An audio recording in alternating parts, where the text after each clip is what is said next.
Salam sejahtera dan salam perpaduan kepada seluruh rakyat Malaysia. Berita panas malam ini dipetik daripada agenda daily bertajuk Kerajaan PHBN berdepan masalah tak lama lagi kerana Zahid bekas diplomat. Berita penuh. Seorang diplomat veteran, Datuk Dennis Ignatius, yang kali terakhir berkhidmat sebagai duta Malaysia ke Kanada, berpendapat Datuk Seri Anwar Ibrahim akan berdepan masalah tidak lama lagi disebabkan Presiden UMNO, Datuk Seri Ahmad Zahid Hamidi. Beliau melihat Perdana Menteri dan Zahid tidak mempunyai keutamaan yang sama di mana Anwar menekankan tadbir urus yang baik dan kestabilan politik, tetapi Zahid pula mengajar agenda yang lebih berkaitan dengan cita-citanya sendiri berbanding kejayaan kerajaan perpaduan. Tanda baru percanggahan ini ialah pertukaran ketua menteri secara mendadak di Melaka beberapa hari lalu, sedangkan kerajaan negeri stabil dan berjalan dengan baik. Beliau mendakwa Zahid terbukti menjadi dalang kepada usaha menggoncangkan kestabilan kerajaan negeri demi mengukuhkan pengaruhnya dalam UMNO. Beliau memetik peranan dimainkan Zahid ketika orang kuatnya, Datuk Seri Bung Mokhtar Radin di Sabah cuba menggulingkan kerajaan negeri serta menggantikan Ketua Menteri Melaka baru-baru ini. Apa yang menjadi keutamaan Zahid ketika beliau terus menjejaskan kestabilan politik yang cuba disatukan oleh Perdana Menteri? Soal Ignatius dalam tulisan di blog beliau. Beliau turut memberi amaran bahawa keputusan memulangkan semula pasport antarabangsa Zahid akan menjejaskan usaha Anwar untuk menonjolkan pentadbirannya sebagai bebas rasuah. Beliau berkata dengan pelbagai pertuduhan rasuah yang dihadapi Zahid, ia akan menjadi sesuatu yang memalukan ketika mewakili pentadbiran Anwar di luar negara. Mesej apa yang akan disampaikan kepada dunia apabila timbalan Perdana Menteri sebuah kerajaan yang kononnya komited terhadap tadbir urus yang baik dan memerangi rasuah sendiri menghadapi pelbagai tuduhan rasuah, pengubahan wang haram dan salah guna kuasa, tulisnya lagi.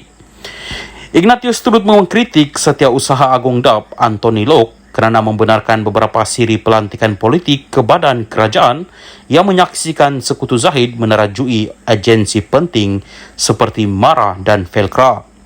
Loke dan yang lain mungkin berhempas pulas untuk mewajarkan pelantikan dilakukan Zahid, tetapi rakyat tidak begitu mudah tertipu.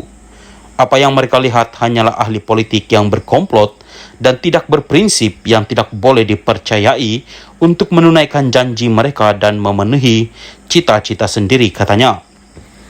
Beliau berkata Anwar perlu mengekang Zahid, tetapi ia akan menimbulkan masalah kerana akan melibatkan majoriti di parlimen.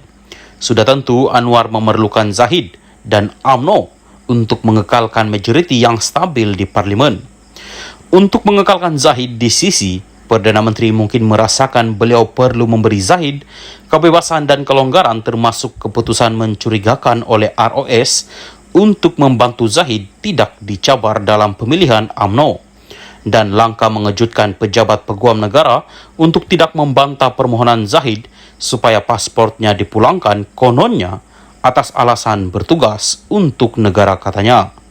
Sekian berita. Salam Malaysia Madani. Salam sejahtera dan salam perpaduan. Berita seterusnya dipetik dari Malaysia Kini bertajuk Dr. Mahathir kegagalan terbesar buat Melayu, kata Saleh keruak. Berita penuh.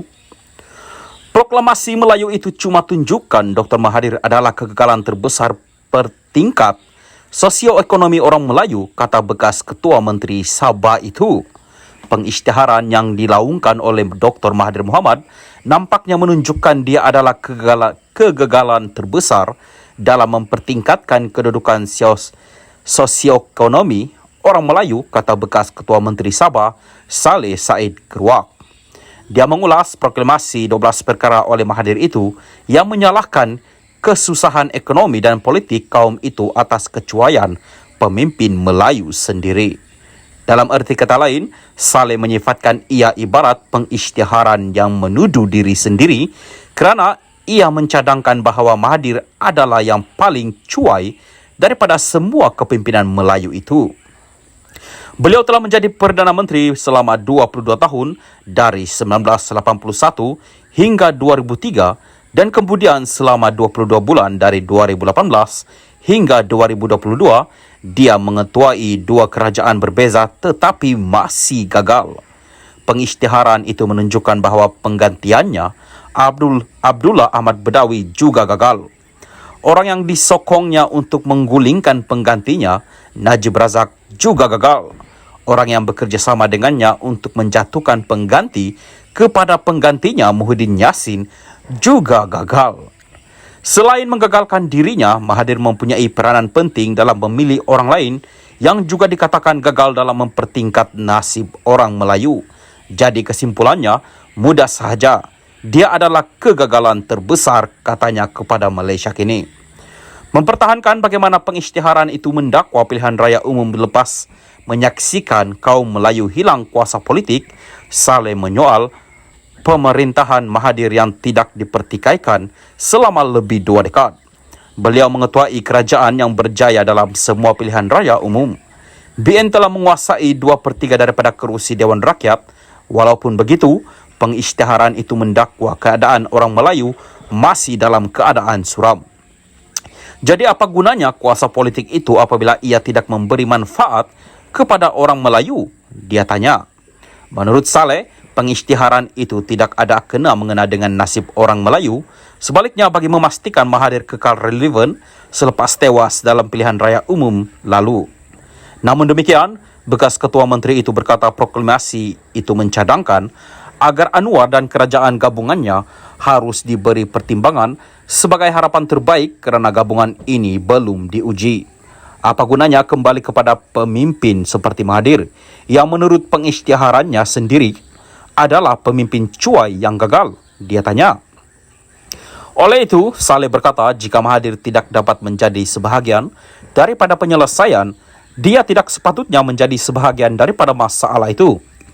Mahathir telah menyalahkan Anwar kerana beberapa premis membatalkan tempahan untuk mengadakan perhimpunan bagi melancarkan pengisytiharan itu. Antara lain, pengisytiharan itu menyatakan orang Melayu tidak pernah menguasai ekonomi negara ini. Gerai-gerai kecil mereka pun sudah diambil orang.